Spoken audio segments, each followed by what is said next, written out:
Shalom and blessings. Shalom, warriors of Yahuah and the truth. If you haven't yet, please like, subscribe, and share down below. And there's a donation link down in the description box if you want to donate to my ministry. And the same link, you can order or pre-order seats. I can customize them any way you like. I can make long ones, short ones. I've even had people ask me advice on how to make or what lengths and how to make them for shades for their horses' eyes for parades. So you can just let me know how you want your seats, and I can customize them for you.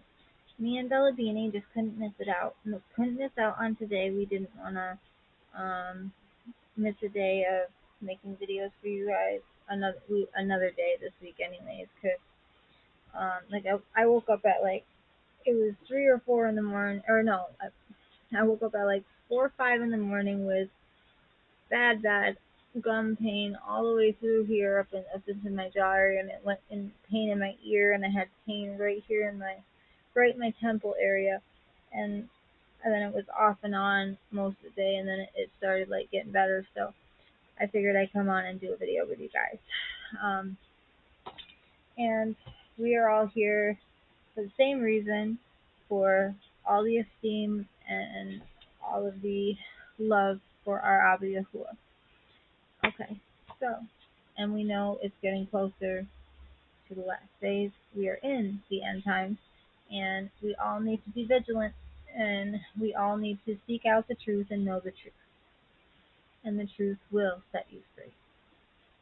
Okay, so let's continue on with the return of Yahusha.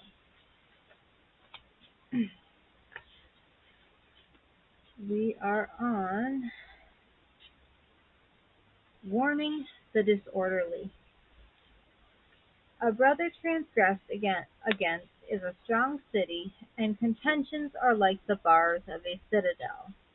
Proverbs 18:19. From time to time, we will all have some experience in being on both sides of heated controversy. It is obvious to us all, that we should strive to have no root of bitterness toward any brother or sister in the least. It is best to first maintain and pursue peace, always, whether one is being attacked or when you have to go to a brother about their teaching or transgression. It must be done with gentleness and humility. When heated emotions feed a root of bitterness, it is very hard to accomplish the warning and correction that is necessary. Trespass you, the spiritual ones. Set such a one straight in a spirit or ruach of meekness, looking at yourself lest you be tried too. 1 Timothy 5:24 says. The sins of some men are obvious to everyone, leading on to judgment, but those of some men follow later. And another one that I remember very clearly is, I'm paraphrasing, but you have a plank in your own eye, but you're looking at your brother. Okay, there's a plank in your brother's eye, and you're telling him about his, but you have a plank bigger in your eye that you need to take care of first before you can come at your brother. Reprove, expose, correct those who are sinning in the presence of all, so that the rest also might fear. 1 Timothy 5:20. We have to be careful to not make a habit of being contentious. 1 Corinthians 11:16. If we see error that is serious, I believe we have a responsibility to take up the matter with the person who is out of order, following the guidelines of peace, humility, and gentleness. At the same time, we must not become compulsive rule enforcement officers either. Our first course of action is given at Hebrews 12:14. pursuing peace with all. When a false teaching is being spread by anyone, the error of it should be pointed out without judgment of the person that is doing it. This is reserved for Yahusha, our Savior. And the ones who hear of the error must remember the words, "Do not be borne about by various and strange teachings." Ibrahim 13:9. If a man speaks against Yasharal or Israel, is warned and rejects correction, his judgment will certainly come. Anyone making Israel his enemy makes Yahuah his enemy as well. But if you diligently obey his voice and shall do all that I speak, then I shall be an enemy to your enemies and a distresser to those who distress you. Shemos 23:22. We have to warn the one who is disorderly, in order to not be responsible for their perishing. See full warning at Yehezkel 3:17-21. The proper procedure for addressing a disorderly brother or sister, or one who teaches falsehood, can be gleaned from Titus 3. And this trouble can probably be linked in some way with Titus personally, because in this context his name comes up at 2 Corinthians 7. Apparently, Titus has been offended and had his feelings hurt severely over a matter concerning the Corinthian assembly. At Titus 3, both sides of an argument can and should read themselves into being the wrong side to test that slander has not or should not occur. Slander, lying on someone's name, slandering someone's character, gossiping, pretty much. When you don't know the truth, you shouldn't speak about someone else badly. Okay, let's see here. Exposing the error of a teaching to the man himself first is correct. And if, after several attempts to correct him fails, the next step is to bring the matter to the elders. Finally, if the man will not obey what is decided by the elders, he is to be exposed to the whole assembly, and his shame is before all, with a balanced understanding, clearly exposing the error or hypocrisy. This is a teaching straight from the mouth of Yahusha at Matthew 18:15-17. We are not to speak against one another.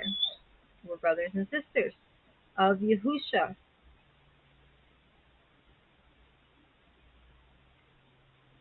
Jacob 4:11. Behind their backs or otherwise as to their salvation, but we need to confront obvious lies, mostly traditional errors that were inherited because they're passed down from our family members that don't even know they're teaching us evil and sin. They didn't know Christmas was evil or a sin. And when I brought it up to my mother, she just laughed and said she was bringing a Christmas tree home. Oh, I told her, so the sin is not on my head. So as long as you speak the truth to people and you let them know that Christmas is pagan, you're not supposed to have a tree in your house, and then if they decide to do that, that's on their own head, that's their sin. You at least warn them first. So please don't, my anxiety is bad. I have bad social anxiety. But I am still able to come out and say to people, praise Yahuah and Yahuah bless you, even if I don't know the person. It just comes right out of me. It's Yahusha speaking through me. Okay. And I apologize that this is the end of this one. But I have to cut this a little bit shorter because my gums are starting to hurt really bad right here again. I apologize. The next section is ready to obey. And that is going to be a shorter video as well because that one is less. Hey, Roscoe, shh. That one is less. That's more like I would say a little less than a full page. But we just read about a page and a quarter, so it's not going to be much shorter than this video. But I hope you guys enjoyed the lesson. I'm just going to sing a short thank you to Yahuah, and I apologize that I wasn't able to do a longer video tonight. Bella Beanie, are you going to sit with mommy and be a sweetheart? Yeah, like you always are, my princess. Okay, ready? Toda Rabba Abba Yahuah. Toda Rabba Abba Yahuah. Hallelujah. Hallelujah. Yahusha. Hallelujah. Hallelujah. Yahuah. Hallelujah. Hallelujah. Ruach HaKodesh. Baruch haba Bashem Yahuah. Baruch haba Bashem Yahusha. Baruch haba Bashem Ruach HaKodesh. And we love you all with an everlasting love as our Abba Yahuah and the Shamayim loves each and every one of us.